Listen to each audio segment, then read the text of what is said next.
Uh, First, you introduce yourself. So, my name is Nour Farra-Haddad. I'm a religious anthropologist, and in the same time, I'm a consultant in the tourism field, actually. Okay. I have two hats, if you can say. So, I'm at the same time a teacher and a researcher at the universities, different universities, actually, and at the same time, I'm a consultant for everything related to development of tourism and especially religious tourism.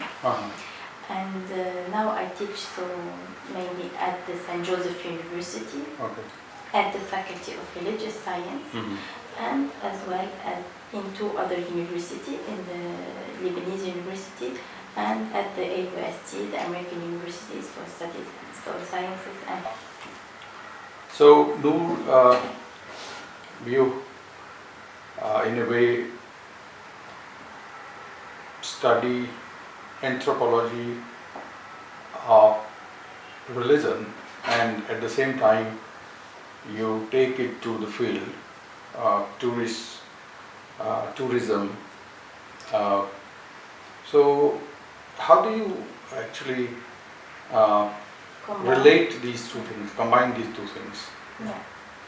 I believe that the academical field should always be linked to the professional field. So if the academics works alone, they never got mixed with the professional.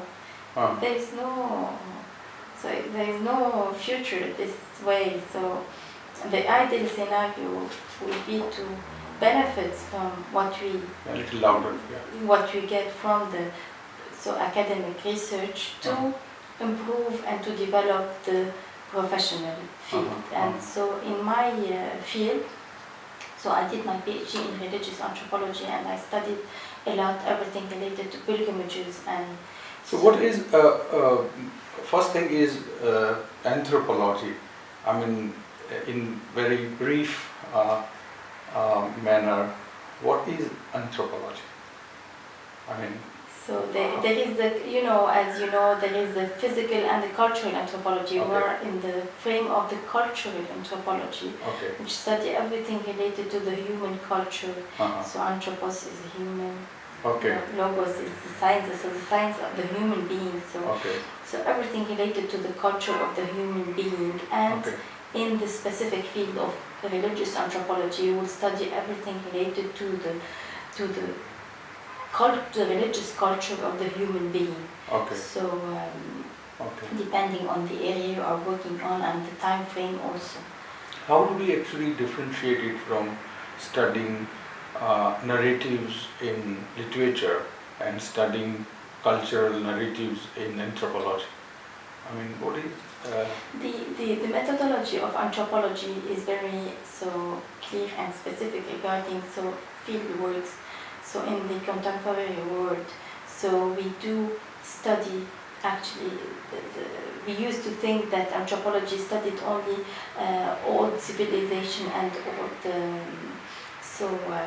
tribes, etc. But it's not the case anymore. Anthropology do study everything related to the local and recent also cultures, so also the religious cultures. So we do go to the field, and so we have a methodology very axed on the observation, the participant observation, and also the different types of interviews, but not interviews as in the sociological field, open interviews where the people are really had the chance to debate and talk about different issues. Is it human body is the center of the study, in the sense how human beings culture themselves in social structures or in their habitats? So is it that human body and human mind are major components of anthropology? I didn't really got the question, but it's the anthropology go to different groups, human groups, if you can Okay. say, Mhm. and we'll see how this group interact with different issues. And Okay. when we talk about religion, so we will see how, so this group is looking at the divine, will interact with the divine, and we'll do different types of rituals and actions to Normally, get in touch with the divine. they see it from the point of view of theology or religion, but you see it from the point of view of anthropology of religion. Exactly, So, this is very different. So, yeah. for example, we are related to a faculty inside the Faculty of Human Science. So we are in the religious sciences faculty. It's very different from the theological approach. The theological approach is completely different. It's in general, for example, the theological schools related to the Vatican, for example, are very specific.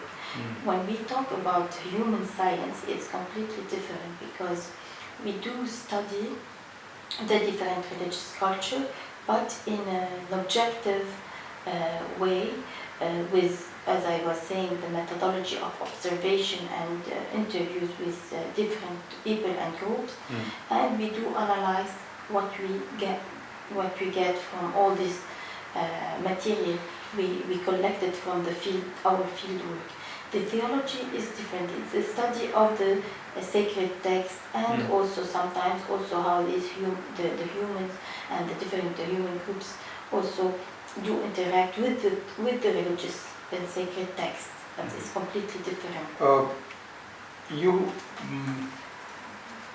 recently had a conference from 3rd March to 6th March 2016, which is in a way closing off a project on this particular area and closing it with a conference, inviting many people to participate and also take them to different religious sites, shrines, mosques, churches, and so on and so forth. So what was this what was this project about? I mean, so we launched a big research project 3 years ago around the different religious rituals in Lebanon. Because sometimes rituals in Lebanon are shared between religious communities, and sometimes there is sectarian divisions between different religious communities and rituals related to only one of the communities. So we gathered 10 researchers from different universities. We had researchers from the St. Joseph University, we had researchers from the Lebanese University and from the LEU, the Lebanese American University, and each researcher was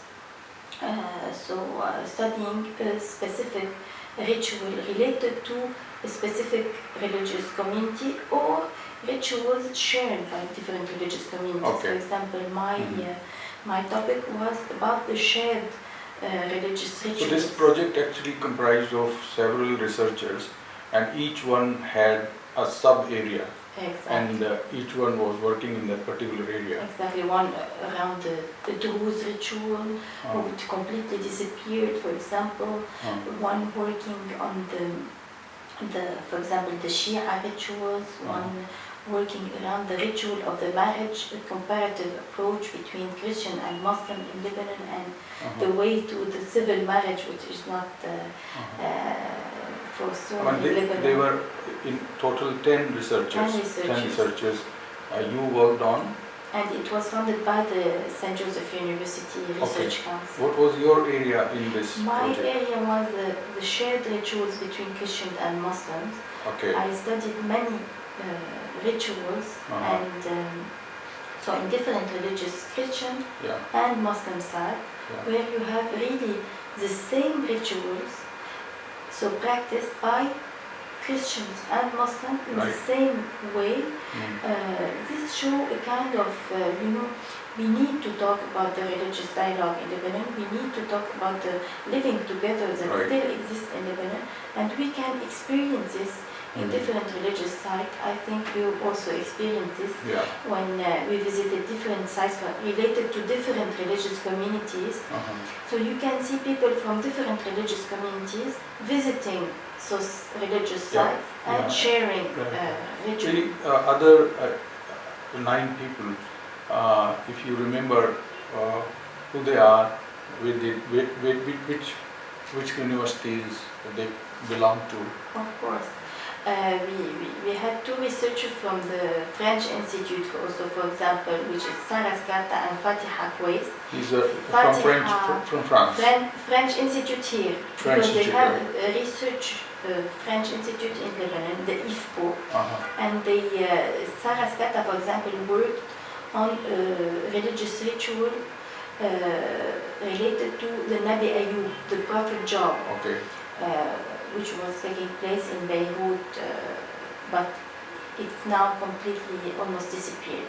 And Fatiha Kwais worked on the evangelical community and the ritual related to the evangelical community.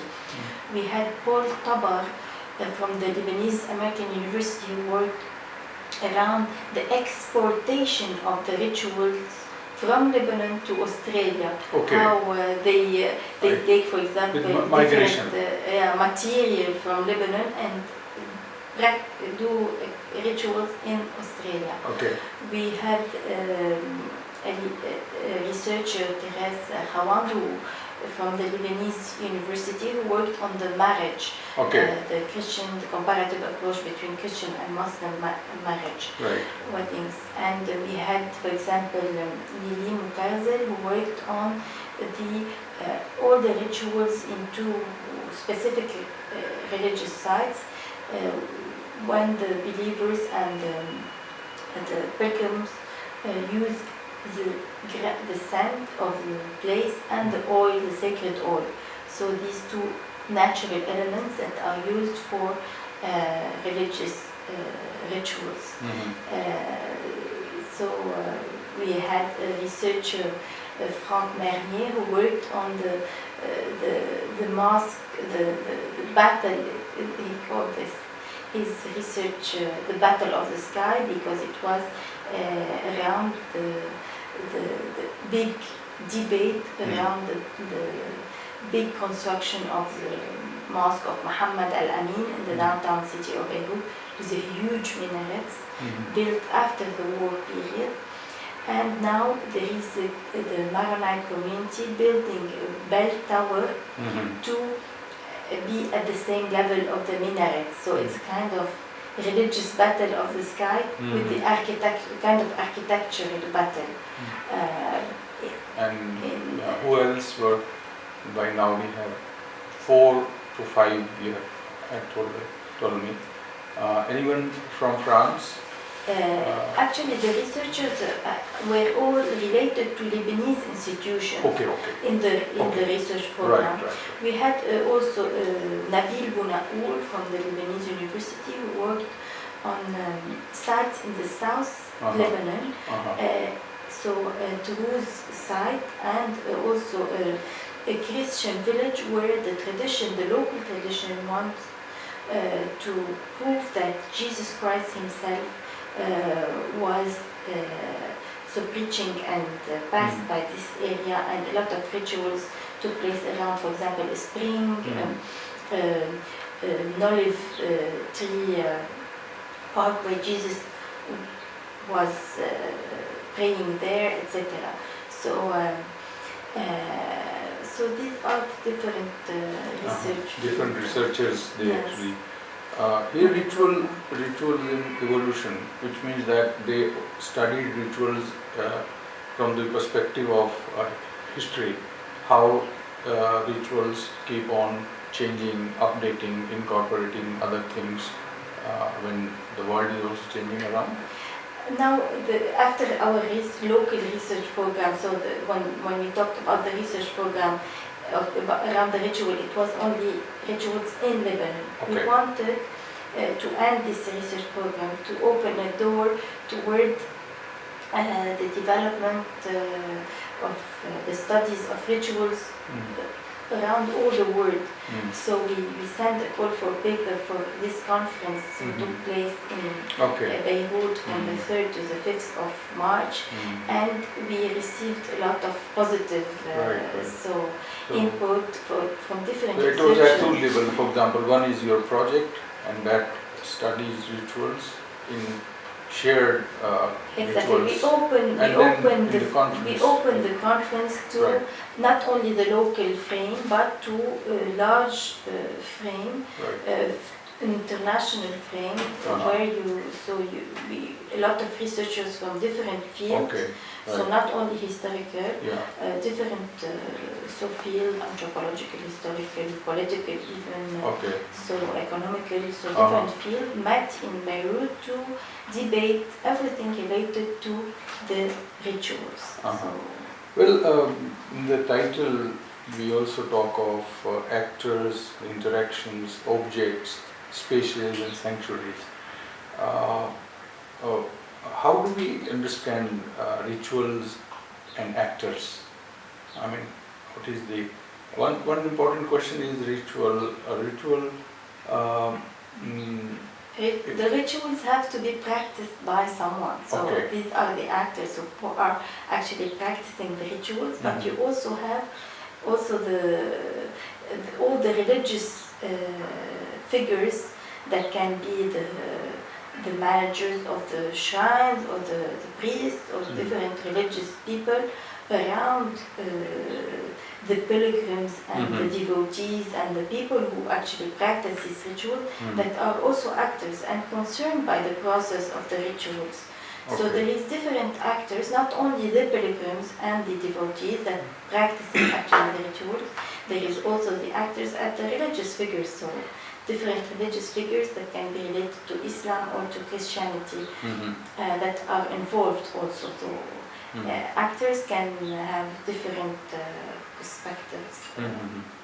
So do actors affect evolution of rituals, or actors have to act according to the text of the rituals? I mean, is it ritual that actually dictates the actors to act, or is also because there is word interaction? This is the big debate, because now we have to do also a typology of the rituals, which you have the rituals related to the theological approach of the religion, and you have the popular rituals. In general, most of the lectures and most of the approaches that we looked at during the conference especially were related to more to popular rituals. Now there is some of the lecturers who were interested by the community and the theological rituals that are in the frame of a certain religion specifically. But most of the time rituals are evolved and are in motions because of the faithful, the devotees and the pilgrims. So in modern world, many people are very dismissive of the word ritual. They end up, confusing it with superstition, and some people even are very skeptical of religion, rituals, and so on and so forth. Yeah, this is also a very important debate point around the limit between the superstitions and the popular rituals, because you have to know that you have a lot of priests and religious people who fight, who are really against a lot of popular rituals that take place in different religious sites. When I talk about Lebanon, I talk about the Muslim community and the Christian community. Both have, if you can say, orthodox, so people that are very and caring about the theological issues and not to go into popular beliefs, etc., and stay in the frame of the theological beliefs, etc. So there is a kind of fight between the popular and the canonic, if you can say, and the theological approach, but it's a big debate. Oh yes. So this is, actually the area that is more about discourse, different kinds of views, and but when we talk of objects particularly, are we talking of the constructed spaces? It can be the constructed, but it can be also all the material also used for the rituals, as I was saying, for example, the use of the crown, the scent of the shrine, or the sacred oil, or the amulets that can be fabricated, or medals like you are wearing, or different types of cultural objects, ritual objects that can be used in the frame of religious rituals. Right. And spaces, for example, place and space. How differentiate this in this project?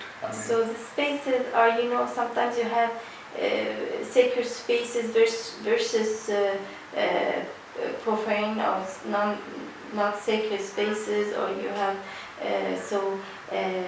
Right. Yes. Please continue with the point that you are making.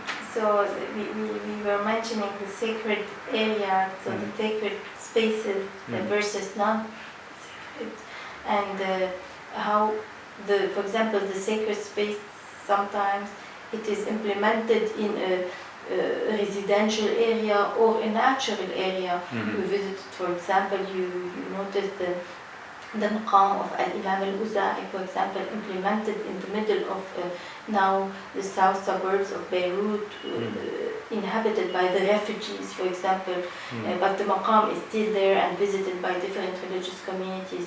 So the spaces are interesting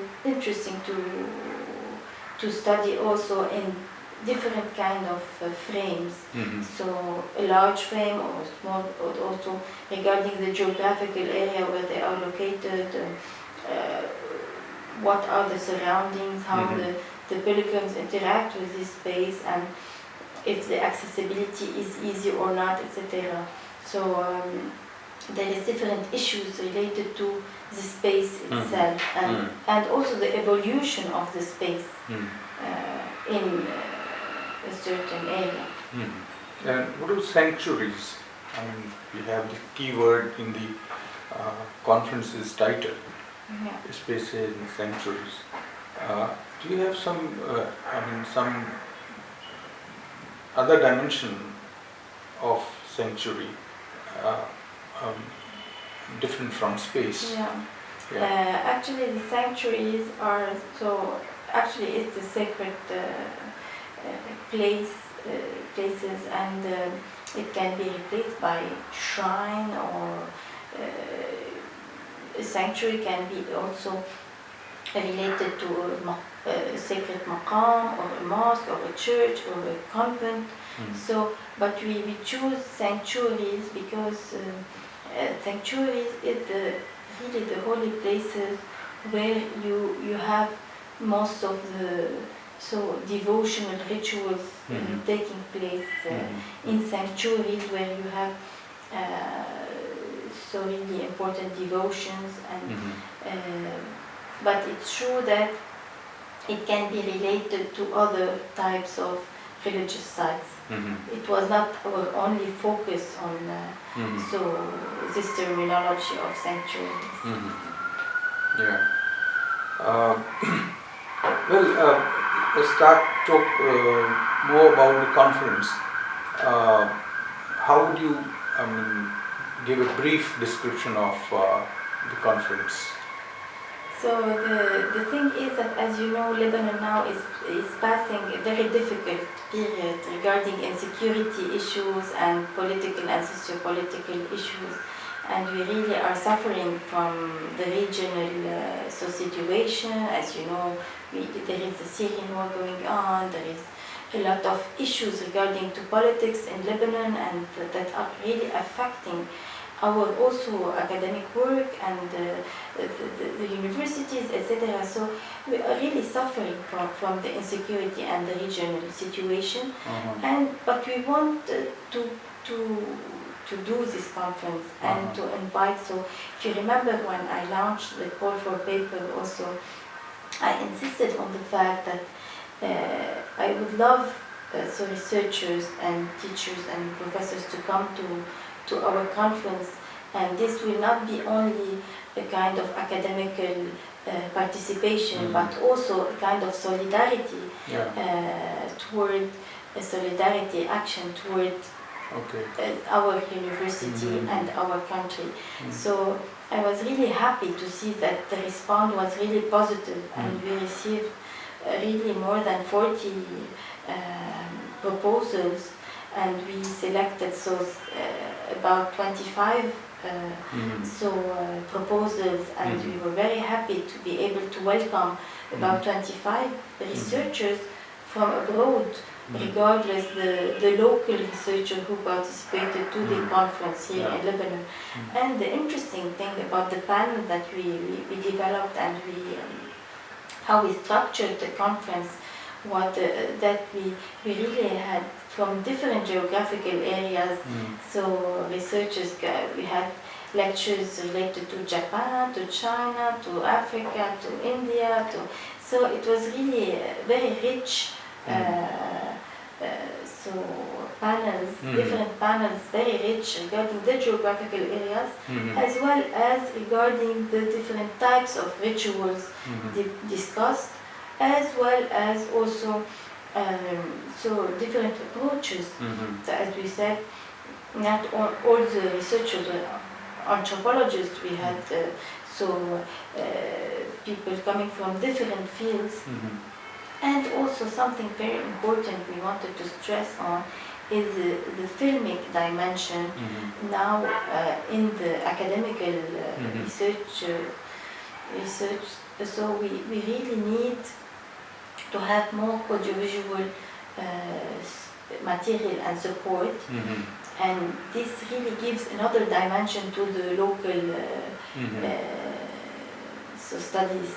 And we wanted to, we prepared three panels in the frame of the conference to show the audience how important the filmic dimension is in the frame of the academical studies, not only as Hollywood productions or so, but really to analyze and debate academic research. Yeah, quite interesting actually. Even you emphasized more on visual space. At one level, visual culture and the conference were complementary. Why do you think that visual culture or visuals or film videos, they actually create a different kind of space, and that's very important for this kind of conference? I mean, when it is a shift from text to another text. When as researchers we do observation and we do interviews, we analyze, we take notes, we look at, maybe we take photos also, but it's a fixed image in time and space. But when you also have films and you have another dimension, and you also, when you present it to the different types of audiences, you also have different approaches, and you have a new look to even your work. Also nowadays, as I was saying, the important thing about research is also to share it with people, not only to reserve it to the academical field and only have a very restricted audience of researchers and an elite community. We believe that nowadays research should be open to a larger audience, even a public audience, and accessible to a public audience. Right. So through the image, Mhm. as you know, it's much easier Yeah, to get yeah. to a larger audience, Yeah. to show films, images. It's Yeah. much more accessible to people to understand what we are talking about, to defend our analysis and our theories. Well, as you said, the conference took place in insecure historical time, and it was also a kind of solidarity from the people from different parts of the world. Did you ever think that there would be, not much participation because of the instability and insecurity here from different scholars from different other parts of the world? Definitely. When I launched the call for paper, I was not sure about the result, and I was not sure that the response would be as positive. I was hoping. In Lebanon, we keep hoping. Yeah. We keep hoping in better days. We keep because if you look really at the situation as it is nowadays, you can be very depressed, and you will see a black future. But in Lebanon, we still hoping to believe in the living together, in peace, in the future. We want to believe in all this, and so we keep working, keep working for the better. And so I was really happy to see that the response to our invitation and to our call for paper was really positive, and we had really good proposals. And as you experienced it, I think it was not only so it's true that we got researchers from all around the world. We had really interesting subjects discussed, but also the thing is that the academic level of this conference was really high. All the participants and the audience really were impressed by the academic level of the conferences and of the lecturers. Nour, after the conference, you guided all the participants and took them on tour to certain areas which you had decided that visit to these areas would actually will be another dimension of the conference. So what would you say about it? Actually, when you are in a conference room, it's different than to be really to give conference in the field.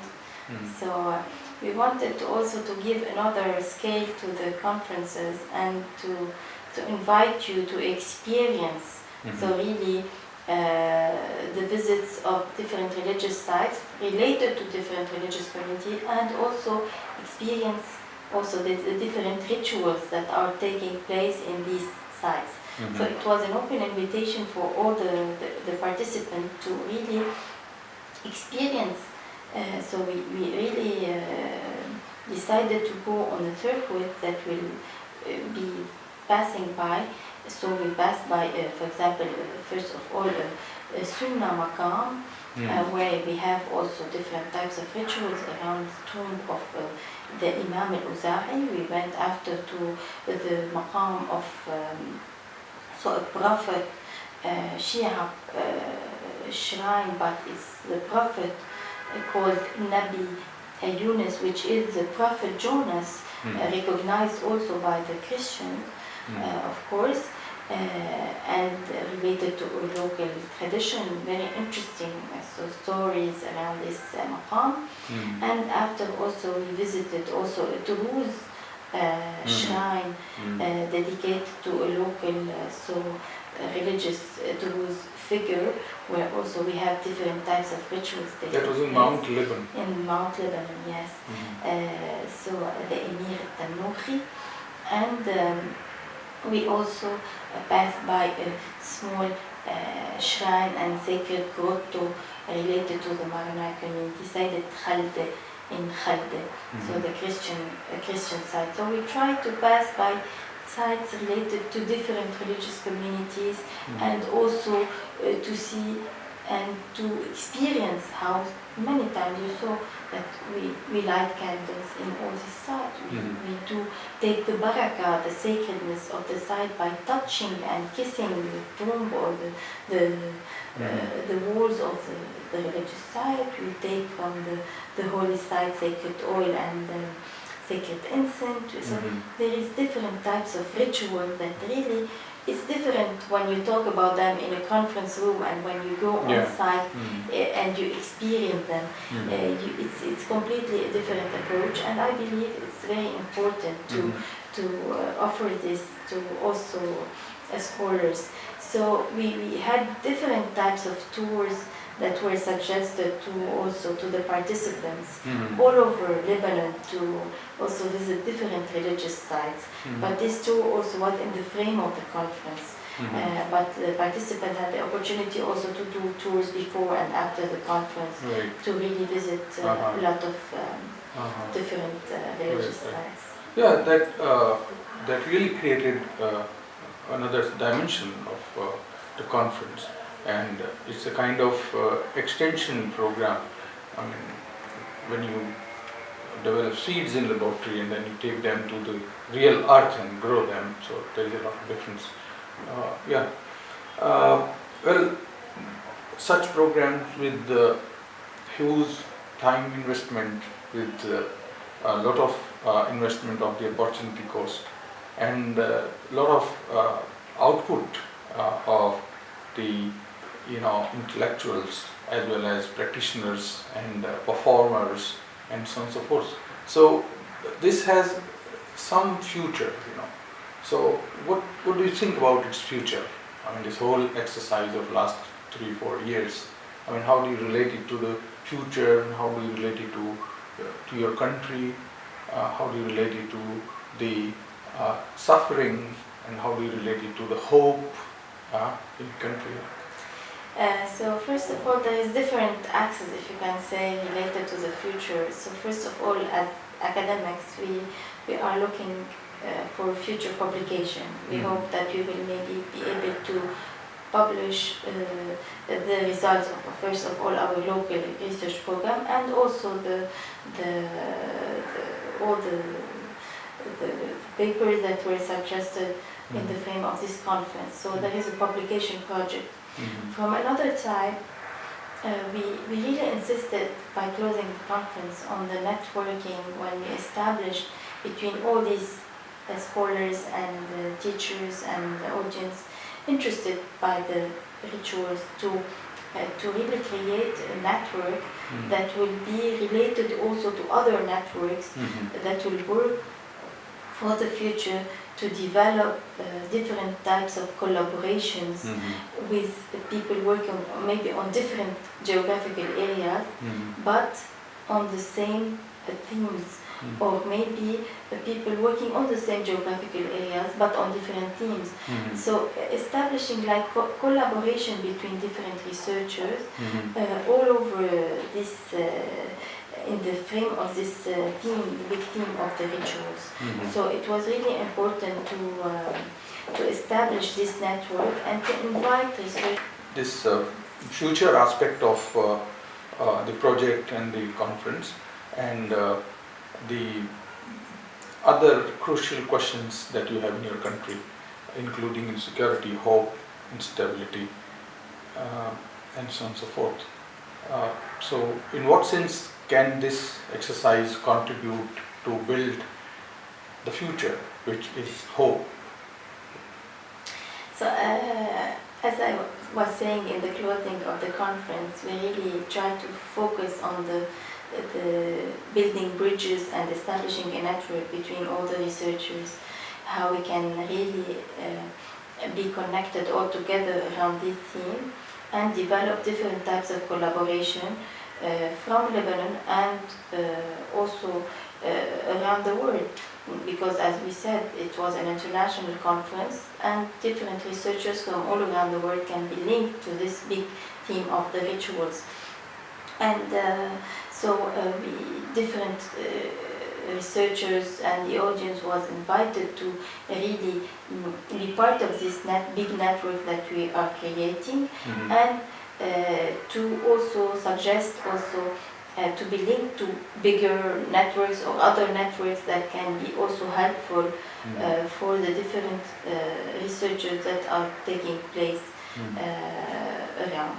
And so in the perspective of our country, it's very important to keep links with other institutions, with other research programs. So we do have local research programs, but it's important to be linked to other countries and to other research programs, to be invited to join different research programs, to be invited to join different also conferences all around the world. So this was really an opening for creating this network that will be around the rituals and will continue working for this theme. Well, this is my experience, that I also see hope out of this conference for my own country and many other countries. So instability, insecurity, and kind of struggle among religious groups, ethnicities and all, has been on rise in recent times. So I conclude that the conference has actually given a lot of hope to all of the participants, and I thank you very much. I think your university, I think other agencies that were part of it, and it's very important what you are saying, because it's really, I talked about the future perspective as far as an academical, so in an academical frame, but in larger frame we are discussing rituals and religious issues that really show the world that there is still dialogue going on between religion. There is a common ground. There is a human dimension that englobes us all together, that is really a perspective toward peace, living together and dialogue,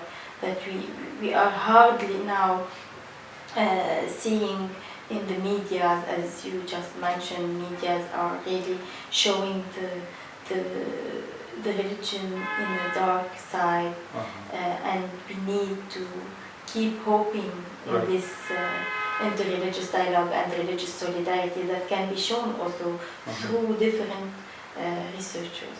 Oh yes, that's great. Thank you very much, Nour.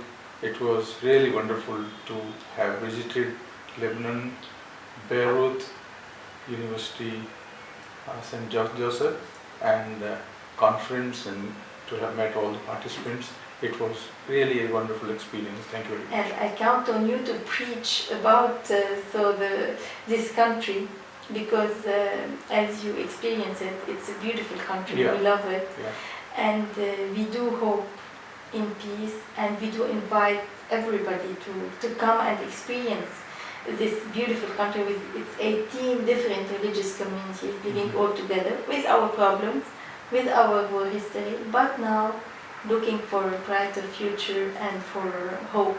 That's great. That's great. Thank you very much. Thank you, Vinod, for your time.